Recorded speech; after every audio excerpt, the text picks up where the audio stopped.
পুরসভায় নিয়োগ দুর্নীতি মামলায় ইডির ম্যারাথন অভিযানের পিছনে রাজনৈতিক চক্রান্ত আছে বলে অভিযোগ করলেন উত্তর দমদম পৌরসভার প্রাক্তন চেয়ারম্যান ও ১৯ নম্বর ওয়ার্ডের কাউন্সিলর সুবোধ চক্রবর্তী।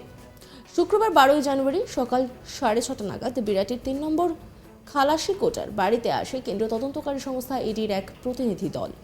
প্রায় ১০ ঘন্টা পর বিকেল ৪:৩৫ নাগাদ ইডির অফিসাররা সুবোধ চক্রবর্তীর বাড়ি থেকে বেরিয়ে যায়। এরপরই ইডির অভিযান নিয়ে মুখ খোলেন সুবোধ। তাঁর অভিযোগ, এটা একটা রাজনৈতিক চক্রান্ত। মুখ্যমন্ত্রীকে কালিমা লিপ্ত করার জন্য কাউন্সিলর থেকে রাজ্য স্তরের নেতাদের বাড়িতে এই অভিযান চালানো হচ্ছে। লোকসভা ভোটের আগে রাজ্যে একটা উত্তেজনা তৈরির চেষ্টা চলছে। ওরা চাইছে সন্দেশখালির মতো ঘটনা বারবার ঘটুক, তাহলে আইন শৃঙ্খলার অবনতি ঘটছে বলে প্রমাণ করতে পারবে। সুবোধ চক্রবর্তী তিনি কি বলছেন শোনাবো আপনাদের। চক্রান্ত চলছে, রাজনৈতিক চক্রান্ত একেবারে কাউন্সিলর লেভেল থেকে স্টেট লেভেল পর্যন্ত মুখ্যমন্ত্রীকে কালিমালিপ্ত করার জন্য এইসব চেষ্টা চলছে।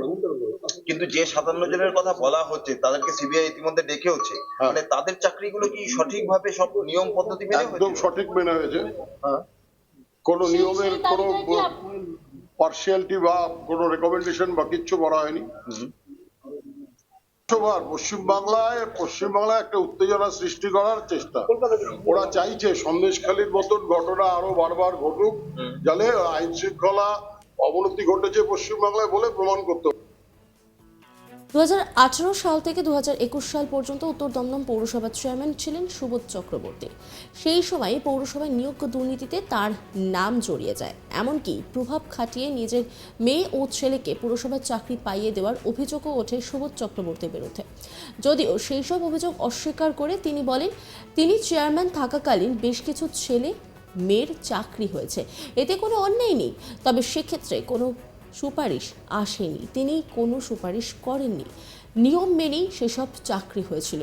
তিনি আরও জানান, অয়নশীলের সংস্থা শুধুমাত্র লিখিত পরীক্ষা নিয়েছিল, এছাড়া মৌখিক পরীক্ষা থেকে শুরু করে অন্যান্য বিষয়গুলি তাদের রিক্রুটমেন্ট বোর্ড ঠিক করেছিল। যদিও তার ছেলে সুমন চক্রবর্তী এবং মেয়ে ঋতপা চক্রবর্তী বেআইনিভাবে চাকরি পেয়েছেন বলে যে অভিযোগ উঠেছে তা নিয়ে সুবোধ চক্রবর্তী বলেন, অভিযোগ করতেই পারে, অভিযোগ উঠলে কি করা যাবে।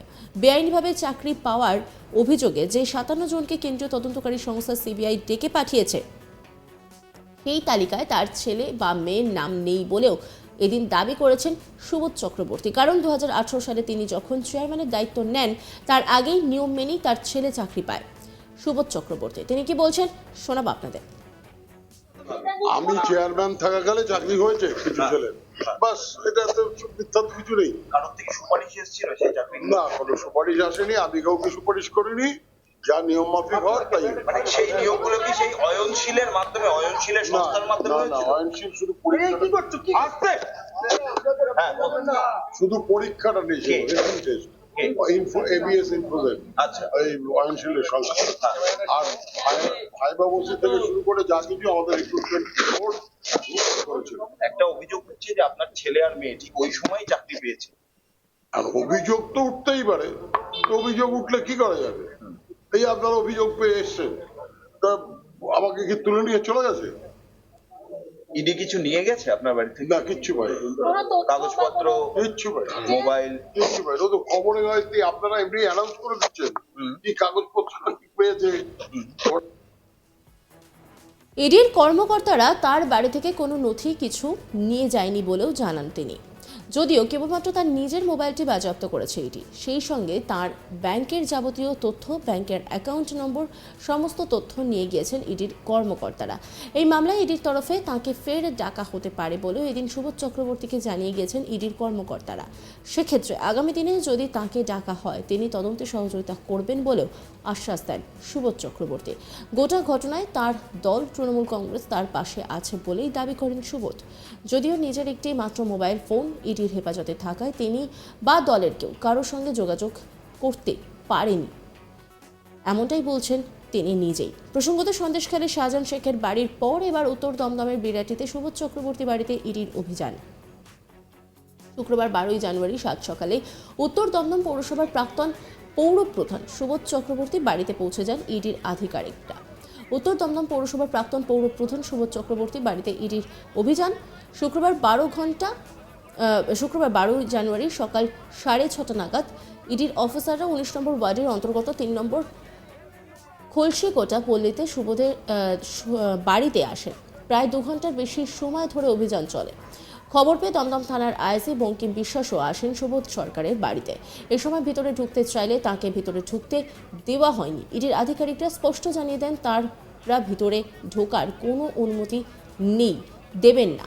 এই পরিপ্রেক্ষিতে দমদম থানার আইসি জানান এটা তার এরিয়া, আর সেই কারণেই তিনি এখানে এসেছিলেন। তার জানার অধিকার রয়েছে ভিতরে কি হচ্ছে, যদিও তিনি এরপরই এলাকা ছাড়েন। বঙ্কিম বিশ্বাস তিনি ঠিক কি বলেছিলেন শোনাবো আপনাদের।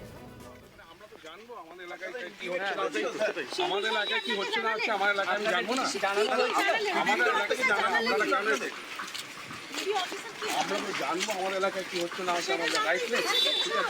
সেটা আমি জানলাম ঠিক আছে না। কি বললেন ওনারা, কি বললেন স্যার জানলাম ওনার কাছ থেকে, ওনারা যেটা বলেছেন আমি শুনলাম, আমরা কিছু ওনারা সেটা স্বীকার করলেন। এমনিতে ল অ্যান্ড অর্ডার সিচুয়েশনে কোনো সমস্যা নেই না, এখন না, আপনারা কিনা থাকবেন দিনভর যতক্ষণ সেটা আমরা চিন্তা। আমার কলিগ দীপক একটি রিপোর্ট তুলে ধরেছেন, দেখাবো আপনাদের। দুর্নীতির অভিযোগে সেন্ট্রাল এজেন্সি ইডির অভিযানকে কেন্দ্র করে রাজ্য পুলিশের সাথে একটা ঠান্ডা যুদ্ধ শুরু হয়ে গেছে।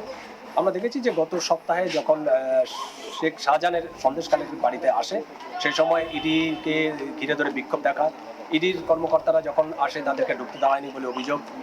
এরপরে একটা আইন শৃঙ্খলার অবনতি হয় এবং সেই সময় ইডির অভিযোগ যে রাজ্য পুলিশের তরফ থেকে তারা সেরকমভাবে সহযোগিতা পায়নি এবং রাজ্য পুলিশের তরফ থেকে পাল্টা অভিযোগ করা হয় যে তাদেরকে না জানিয়ে ইডি কর্মকর্তারা এসছেন, অভিযান চালিয়েছেন, স্বাভাবিকভাবে তাদেরও কিছু করার ছিল না।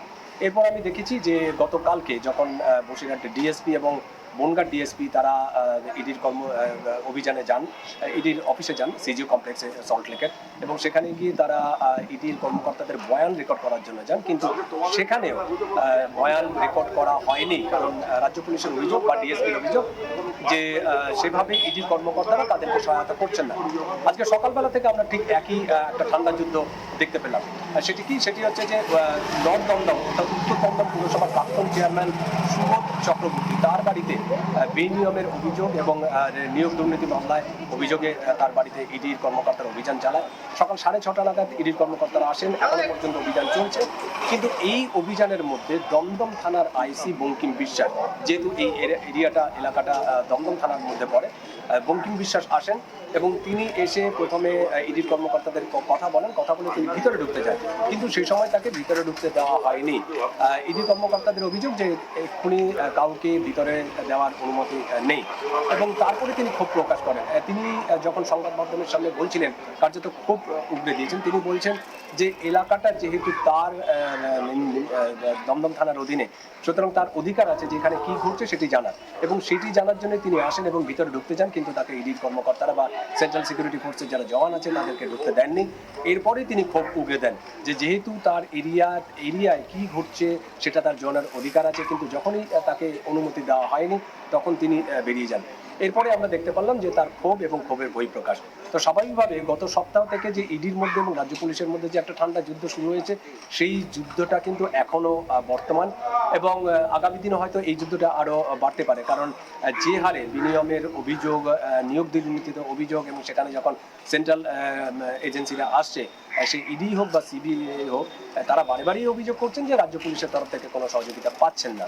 আবার রাজ্য পুলিশের তরফ থেকে বারবার অভিযোগ জানানো হচ্ছে যে সেন্ট্রাল সিকিউরিটি ফোর্স বা সেন্ট্রাল এজেন্সিগুলো যখন তারা অভিযানে আসে তখন তাদেরকে জানানো হয় না, তাদেরকে না জানিয়ে অর্থাৎ স্থানীয় পুলিশকে না জানিয়ে তারা অভিযান চালায়।